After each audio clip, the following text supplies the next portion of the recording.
So I played Highgaurd, and I don't see what the complaints are about. This was pretty fun, but I don't know. You decide for yourself from what you see.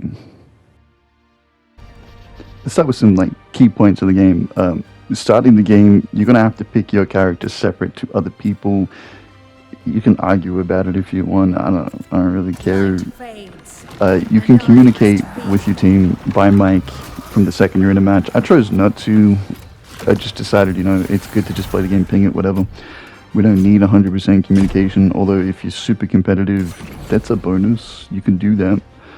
After you pick your character, they all have different abilities. You pick your map, so on and so forth. Pretty standard stuff. So now this part kind of caught my attention because it was prep time and you had to reinforce walls and stuff. I felt like I was playing Siege for a second, just less Siege. Then of course the next step is to get out there. You have mounts, you can use them all the time during combat. They're pretty simple to get on and off of. Your goal here is to go and get loot, like shields and stuff. Kind of like Apex Legends, really. Oh yeah, you can also like climb walls like Conan Exiles, but not for as long as you would like to, I guess. I don't know exactly how that works, but it seems like there's a stamina bar to it. Anyway, so where you grab and loot, you might get a teammate that literally just wants to grab everything that has ever been found to mankind, but there's enough loot to go around, so you could just wait for them to get some crap. Or the blue crap he was smashing before that, there's a trader that you can just trade stuff with. And you can get shield upgrades, gun upgrades, ammunition, all that stuff. Okay, so here comes phase, I guess, 3 of this, because you've reinforced, you grabbed the gear. Now the shield break is coming out. So each base has a shield, this thing drops, your team has to grab it, it's a big ass sword. It doesn't over-encumber you or anything, it doesn't like falter you in any way to hold it except for put you on the map. But you gotta get to their base to smash the wall to start the raid. Firing on our foes.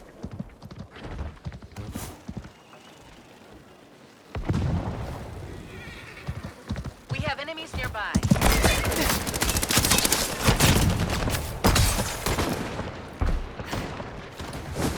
Let the souls of the fallen fortify you. As you can see, I'm still getting very used to the buttons, but the combat is very fun. I don't like the grenade being right on the D-pad to throw it, but I think that's also on the Division or something. Anyway, here I am baiting the crap out of that shield thing, waiting for them to come try to pick it up, because if you can drop all 3, they're going to be respawning while you're making a move. At least that was my thought process. I have the shield breaker. And like I said before, you got to get this thing to their base. You are now marked on the map while you're holding this thing. There's also a huge like a bubble around you that like shows you're holding this thing. So even if it doesn't directly show you pinpoint on the map exactly where you are, the bubble kind of gives you away when you're chasing somebody.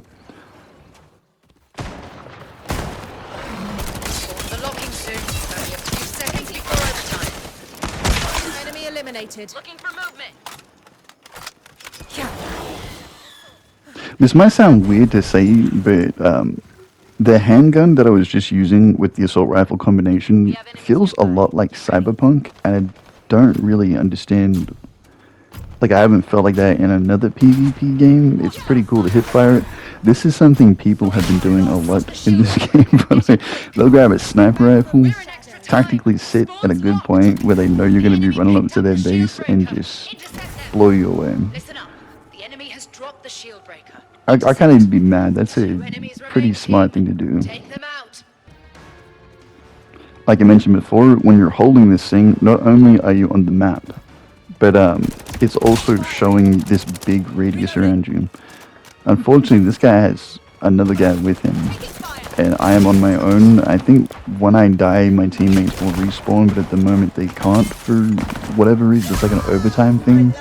If you take too long to get the shield breaker to the thing. If you kill the enemy team, I think during that time, when it's overtime, you kill all 3 of them, it should be a loss for them. But if you start a raid before you kill all 3 of them, they will get to respawn to defend their raid. We have enemies nearby. Get ready. Lay down your arms, friends! You do not want this fight! Heads up! They're coming in. Ready weapons, armor. Let's make them regret it. I actually didn't know you couldn't shoot out of that, which it makes sense. It's a spawn point. You can't shoot in it. You can't shoot out of it till it's broken. I kind of like that. Battlefield, take notes. Also learnt later on that if they're down like that, you can destroy their bubbles so that they can't be revived at this point. Here's this guy with the sniper rifle again. Jumping back to defend. I'm under fire.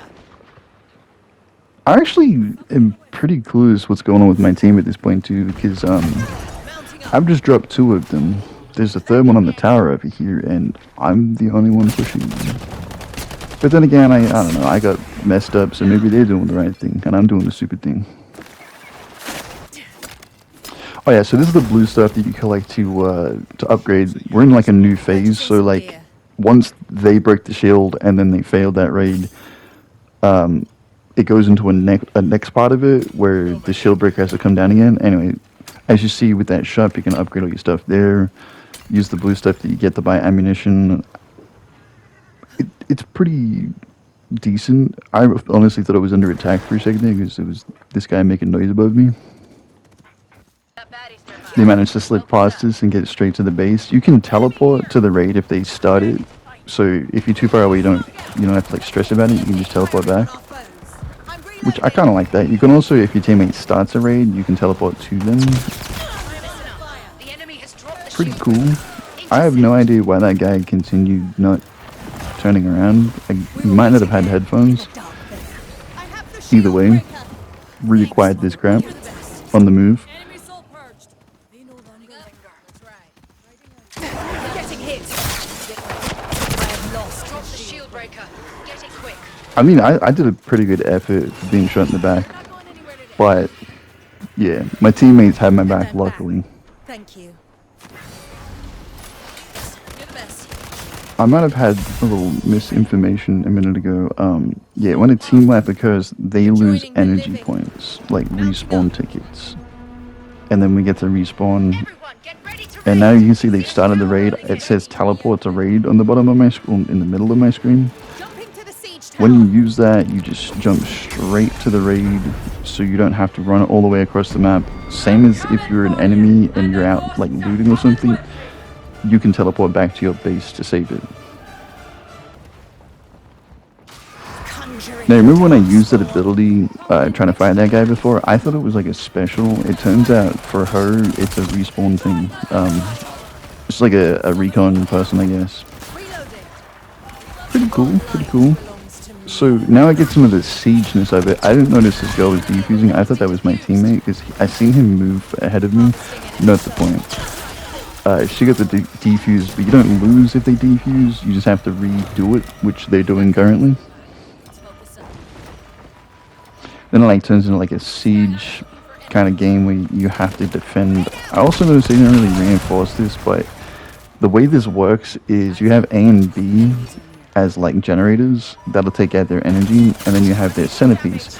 If you take out their centerpiece, I think it has like a longer bomb duration, but if you manage to take that out instead of the generators, you straight up just win. Harvesting enemy soul. Yeah, so that's like one generator down, they have 5 health. We could either like bleed them for tickets, like wipe them again, Your bomb will take and then the there's just like absolutely nothing they can do. They can't respawn. Game, set, match. And then I think the other way is we can just wait for this timer. Teammate's pretty smart here, I ain't gonna lie. He broke both walls so we can open it up and we can watch it from outside. Pretty smart. But somehow the enemy was already coming around the back of this. Calling in extra eyes. I'm gonna lie, it gets a little bit boring from here because now we're just like watching a 10-second countdown. But I mean, you get the gist. This is like basically the whole game. Scanning for one hell of a fight. Land secured? But yeah, I don't get what people are complaining about. It's free. as well. Like, I don't know, it's pretty fun.